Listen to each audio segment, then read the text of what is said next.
안녕하세요. 법 읽어주는 공정쌤입니다. 오늘은 국토의 계획 및 이용에 관한 법률 읽어보기 마지막 시간이에요. 벌써 마지막 시간이네요. 11장 보칙에 관한 내용입니다. 우리가 지난 시간까지 1장부터 8장까지를 읽어봤었고, 그러면 9장, 10장을 제가 뛰어넘었네요. 자, 그 안에는 우리 토지거래 허가 에 대해서는 우리가 타법으로 내용이 이관이 되었고요. 도시계획위원회 내용이 있었는데, 도시계획위원회는 공인중개사 공법시험에서는 다루질 않습니다. 그래서 바로 마지막 장인 보칙으로 넘어왔어요. 이전에 벌칙도 있었죠. 벌칙도 있었지만 벌칙에 대한 내용은 또 다룰 만한 내용이 없어서 제가 마지막 보칙으로 넘어왔습니다. 자, 법 제127조부터 시작을 하네요. 요거는 좀 틀렸습니다. 죄송합니다. 법 제127조 시범도시의 지정 및 지원 1항 국토교통부 장관은 도시의 경제, 사회, 문화적인 특성을 살려 개성있고 지속가능한 발전을 촉진하기 위하여 필요하면 직접 또는 관계 중앙행정기관의 장이나 시도지사의 요청에 의하여 직접 또는 요청에 의하여 경관, 생태, 정보통신 각 사회 분야이죠. 대통령령으로 정하는 분야는 시행령에서 교육, 안전, 교통 등의 내용들이 있고요. 이러한 분야별로 시범도시를 지정할 수 있습니다. 시범도시에는 시범지구나 시범단지는 포함됩니다.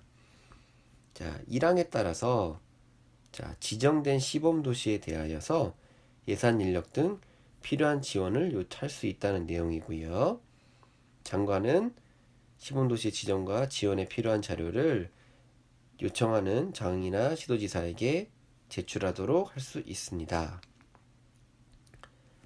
시범도시의 지정 및 지원의 기준 절차 등에 관한은 대통령령으로 정하고 있습니다. 그래서 시행령 제126조에서는 먼저 2항 시범도시의 지정 기준이 나와 있는데요.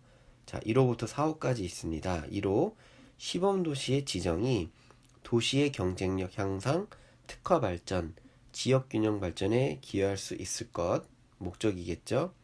2호 지정에 대한 주민의 호응도가 높을 것. 요즘엔 주민과 함께하지 않으면 갈 수가 없는 사업들이 많이 있습니다. 3호 지정 목적 달성에 필요한 사업에 주민의 호응도 있어야 되고 주민의 참여도 있어야겠네요. 4호 당연히 중요한 재원 조달 계획이 적정하고 실현 가능한 것.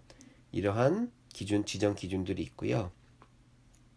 4호에서는 아까 장관이 직접 지정할 수도 있고 중앙행정기관의 장이나 시도지사가 요청할 수 있다고 했는데요. 이렇게 장관에게 요청을 하는 경우에는 미리 설문조사 열람 등을 통하여 주민의 의견을 들어야 됩니다. 주민의 의견을 듣고 또 해당 지방자치단체의 의견을 들어서 지정 요청해야 되고요.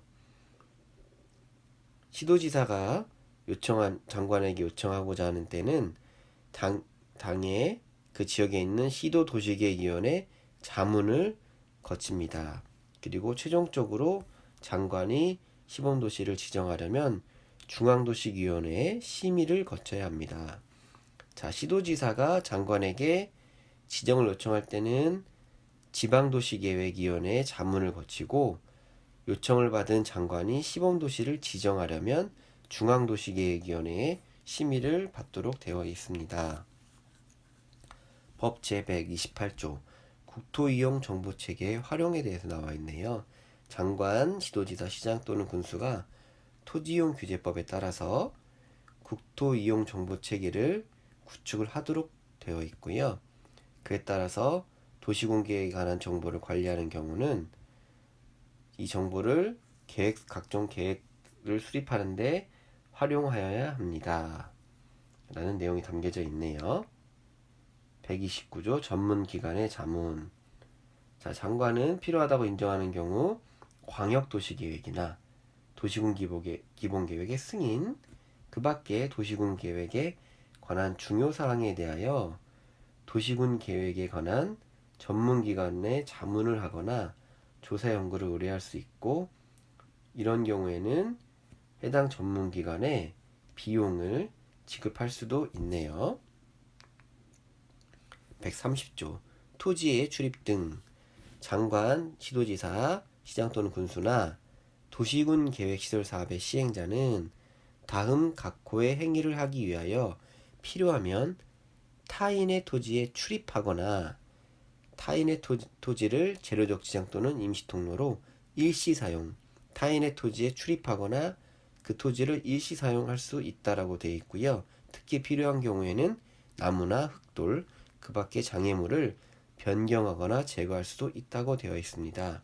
어떤 경우에 가능하냐면, 자, 우리가 도시군계획이나 광역도시군계획에 관한 기초조사를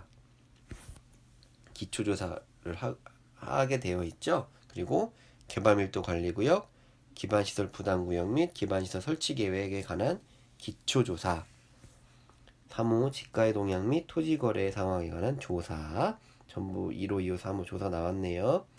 4호 마지막 도시군계획시설 사업에 관한 조사 측량 또는 시행. 이런 경우에 타인의 토지에 출입하거나 토지를 일시 사용할 수 있고, 장애물을 변경하거나 제거할 수 있다고 되어 있습니다.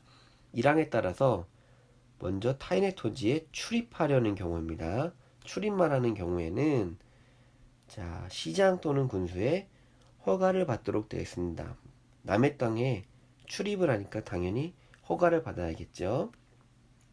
그래서 이런 경우에는 허가를 받고 출입하려는 날의 7일 전까지 그 토지의 소유자, 점유자, 관리인에게 일시와 장소를 통지하고요.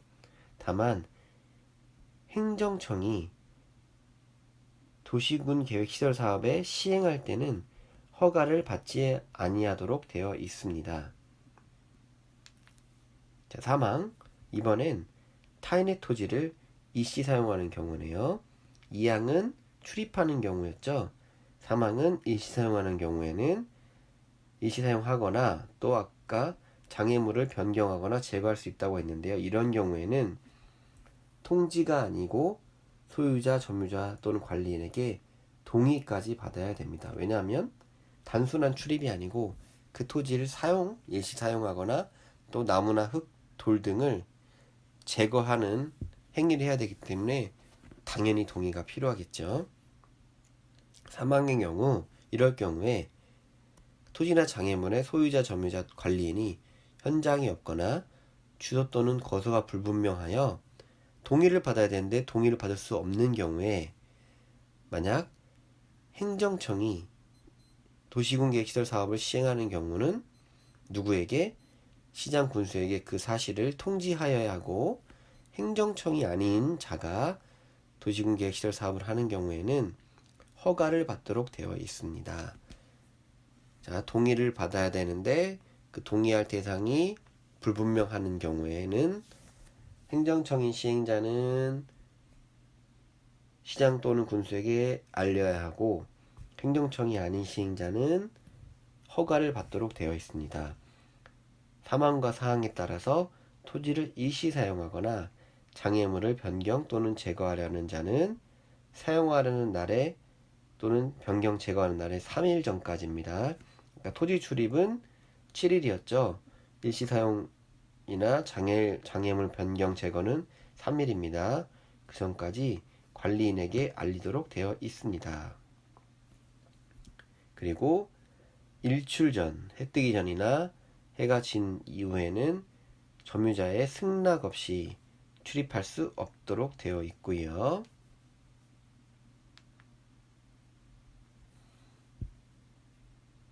자, 131조 손실보상이 나오네요. 130조 제1항에 따른 행위로 손실을 입은 자가 있다면 그 행위자가 속한 행정청이나 시설사업의 시행자가 손실을 보상하여야 합니다. 당연하겠죠. 그리고 보상할 때는 협의를 해야 되고, 이런 협의가 성립되지 아니하는 경우는 관할 토지수용위원회에 재결을 신청할 수 있습니다. 다시 판정해달라는 거죠. 이런 경우에는 토지보상법에 따라서 하게 되어 있습니다. 법 제136조 청문입니다. 장관, 시도지사, 시장 또는 군수, 구청장은 법 제133조 1항 벌칙에 대한 내용이 있습니다. 법률 등의 위반자에 대한 처분에 따라서 다음 각호의 어느 하나에 해당하는 처분을 하려면 청문을 해야 합니다. 자, 청문은 보면은 1호 개발행위 허가의 취소, 2호 도시군 계획시설 사업의 시행자 지정의 취소, 3호 실시기획인가의 취소네요. 전부 취소입니다. 취소를 이제 하려고 해요. 취소를 하려고 하는데 마지막으로 이 해당 행위를 하려는 자한테 소명할 수 있는 기회를 주는 겁니다. 그래서 그런 시간을 청문을 가져서 만약에 타당하다고 왜 그 행위를 하려는 자가 이 취소를 하는 것이 옳지 않다, 부당하다라고 소명이 잘 되면 취소하지 않고 연장이 될 수도 있고, 만약에 소명이 부족하면은 바로 취소할 수 있다는 건데요. 좀 마지막 단계로 거치는 절차라고 보시면 되겠습니다. 자, 국토기획 및 이용에 관한 법률 정말 길었죠. 하지만 쭉 들어오시면서 어떻게 느끼셨는지 모르겠습니다. 국토기획 및 이용에 관한 법률은 부동산 공법에서 총 40문제 중 12문제가 출제되는 가장 중요한 부분이기도 하고, 모든 개발 사업에 관한 법령의 기초가 되는 법률입니다. 그래서 우리가 당연히 시험에서도 중요한 과목이고, 나중에 여러분들께서 합격을 하셔서 실제 업무에 활용하실 때도 가장 기본적으로 알고 계셔야 할 법률인데, 사실 이 내용들에 대해서 모두 외우면 좋겠지만 이런 내용들이 있다라는 것을 알고만 있어도 참 좋은 내용들이 많이 있습니다. 오늘 이 시간까지 국토기획 및 이용에 관한 법률 공부하시느라 고생 많으셨고, 마지막까지 시청해 주셔서 감사합니다. 또 뵙겠습니다.